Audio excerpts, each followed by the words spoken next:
Hai anak-anak, hari ini kita belajar dari buku tema 5 tentang pengalamanku. Subtema yang pertama, pengalamanku di rumah. Nah anak-anak, mari kita simak pembelajaran kita untuk hari ini. Liburan semester 1 telah usai. Saat liburan, Beni asyik membantu di rumah. Beni membantu ibu, ayah, dan kakak. Beni membantu ibu memajang jam dinding. Beni membantu ayah memperbaiki motor. Beni membantu kakak membersihkan kamar. Nah, anak-anak, kalian sehabis liburan semester 1 pasti akan merasa senang. Nah, mungkin di antara kalian ketika liburan sekolah ada yang pergi berlibur atau ada yang hanya sekedar di rumah sambil membersihkan rumah. Nah, di sini saat liburan Beni asyik membantu ayah dan ibunya di rumah. Nah, sekarang kalian perhatikan gambar berikut ini. Nah, anak-anak, dari gambar tersebut Beni sedang membantu ibunya memajang jam dinding. Apakah kalian pernah melakukan kegiatan tersebut? Nah, pastinya di antara kalian ada yang pernah dan ada juga yang belum pernah. Jam dinding di rumah Beni mati. Ibu minta tolong Beni mengganti baterainya. Jam dinding terjatuh saat dijangkau. Beni minta maaf kepada ibunya. Beni, coba lihat jam dinding di rumah, Nak, kata ibu. Iya, Bu, jawab Beni sambil melihat jam dinding. Wah, jarumnya berhenti bergerak, Bu. Kita harus mengganti baterai yang baru, jawab Beni. Maukah Beni mengganti baterainya? Tanya ibu. Mau, Bu, jawab Beni sambil naik di atas tangga. Hati-hati ya, Nak, kata ibu. Iya, Bu, jawab Beni. Tetapi saat menjangkau jam dinding, Beni kurang berhati-hati dan jam dindingnya pun terjatuh. Wah, jamnya retak, kata ibu. Maafkan Beni, Bu. Beni kurang hati-hati ketika mengambil jam dindingnya, jawab Beni. Iya, Nak. Kedepannya Beni harus lebih hati-hati dan tidak perlu tergesa-gesa. Nah, anak-anak, jadi itu tadi adalah percakapan antara ibu dan Beni, di mana ibu meminta tolong kepada Beni untuk membetulkan jam dinding yang baterainya habis. Tapi karena Beni tidak hati-hati dan tergesa-gesa, akhirnya jam dindingnya pun terjatuh. Nah, anak-anak, setelah kita mendengarkan percakapan antara ibu dengan Beni, sekarang mari kita jawab beberapa pertanyaan berikut ini. Pertanyaan yang pertama, apa yang terjadi dengan jam dinding? Nah, yang terjadi dengan jam dinding tadi adalah jamnya berhenti bergerak dan terjatuh. Yang kedua, siapa yang mengambil jam dinding? Yang mengambil jam dinding adalah Beni. Yang ketiga, mengapa jam dinding jatuh? Karena Beni kurang berhati-hati sehingga jam dindingnya jatuh. Yang keempat, bagaimana cara mengambil jam dinding? Caranya dengan menggunakan tangga untuk mengambil jam dinding. Yang kelima, Beni telah menjatuhkan jam dinding. Apa yang dilakukan Beni kepada ibunya? Nah, jadi yang dilakukan Beni adalah meminta maaf kepada ibunya. Gambar berikut menunjukkan sikap santun. Sikap Beni santun kepada ibunya. Nah, kita baca percakapan antara ibu dengan Beni. Maafkan Beni ya, Bu. Beni sudah menjatuhkan jam dinding. Jam dinding di rumah menjadi rusak, kata Beni. Iya, Nak, tidak apa-apa. Ibu sangat berterima kasih karena kamu sudah menolong ibu. Lain kali hati-hati, kamu tidak perlu tergesa-gesa, jawab ibu.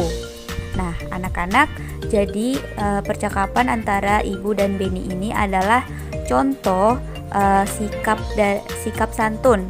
Nah, jadi anak-anak, kalau misalnya kalian berbicara dengan orang tua kalian atau yang lebih tua daripada kalian, maka kalian harus berbicara dengan bahasa yang santun dan dengan sikap yang baik. Nah, anak-anak, pada percakapan tadi yang sudah kita baca, Beni meminta maaf kepada ibunya karena telah melakukan kesalahan.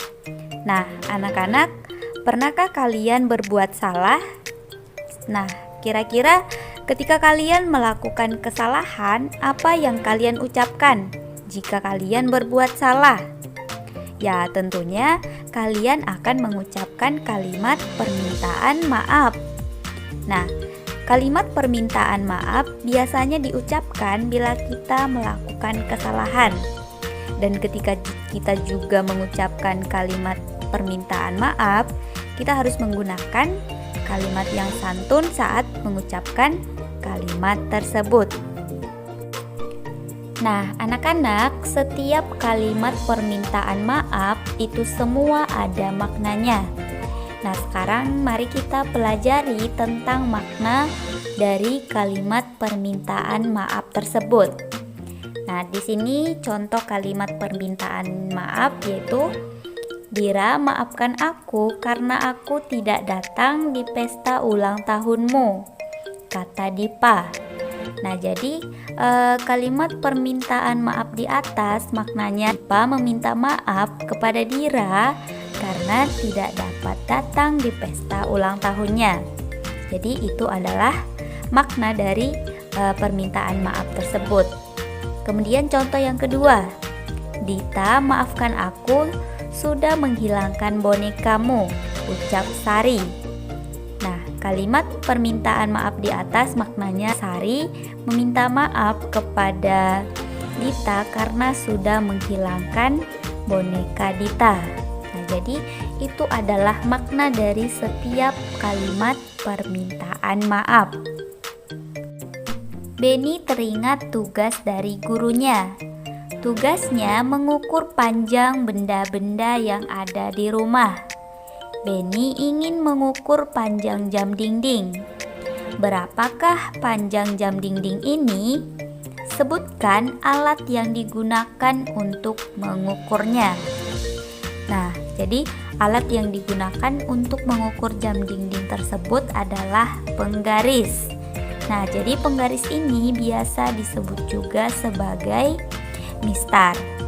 Pernahkah kamu menggunakan penggaris? Tentunya kita semua sudah pernah menggunakan yang namanya penggaris.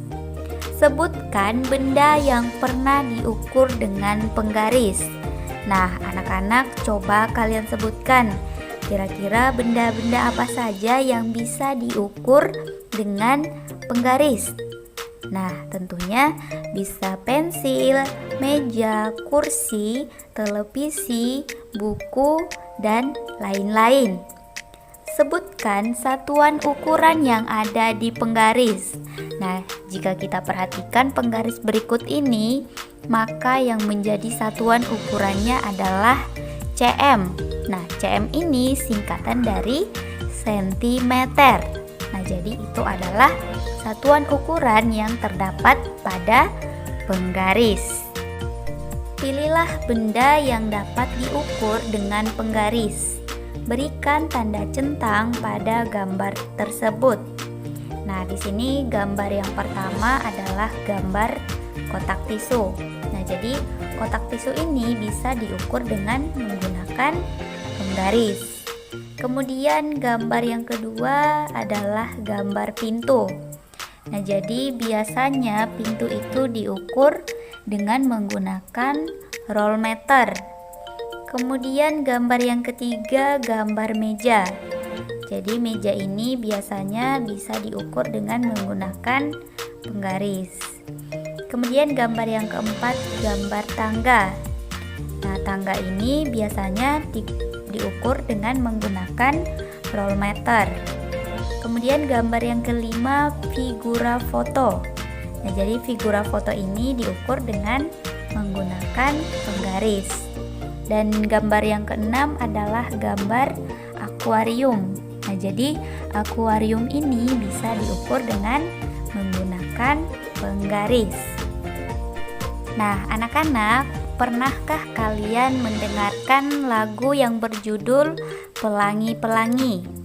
Nah, sekarang mari kita nyanyikan lagu Pelangi-Pelangi tersebut secara bersama-sama.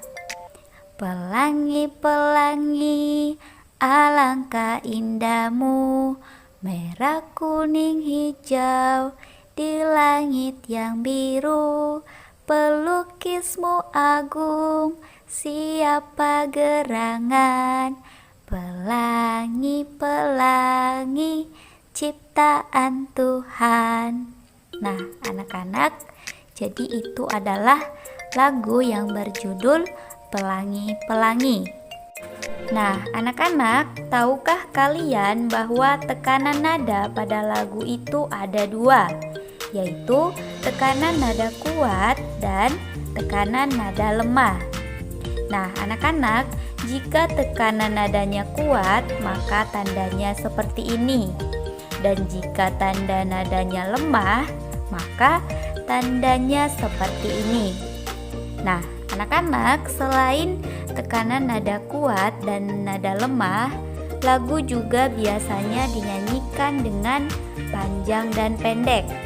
Nah, sekarang coba kalian perhatikan lagu Pelangi-Pelangi berikut ini. Nah, di sini ada tanda garis biru dan tanda garis merah.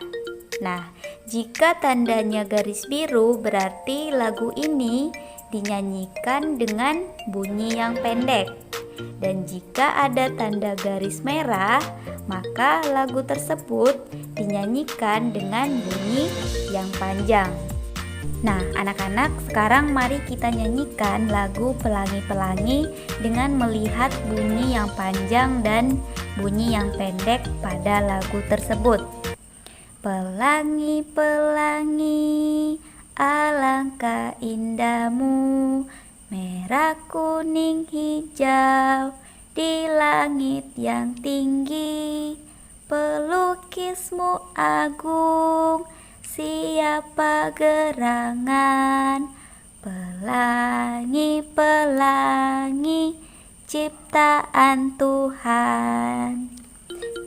Nah, anak-anak, jadi tadi pada saat kita menyanyikan lagu Pelangi-Pelangi tersebut, ketika ada garis bertanda warna biru, maka kita menyanyikannya agak cepat. Sedangkan ketika ada garis merah, maka kita menyanyikan lagu tersebut agak sedikit lambat.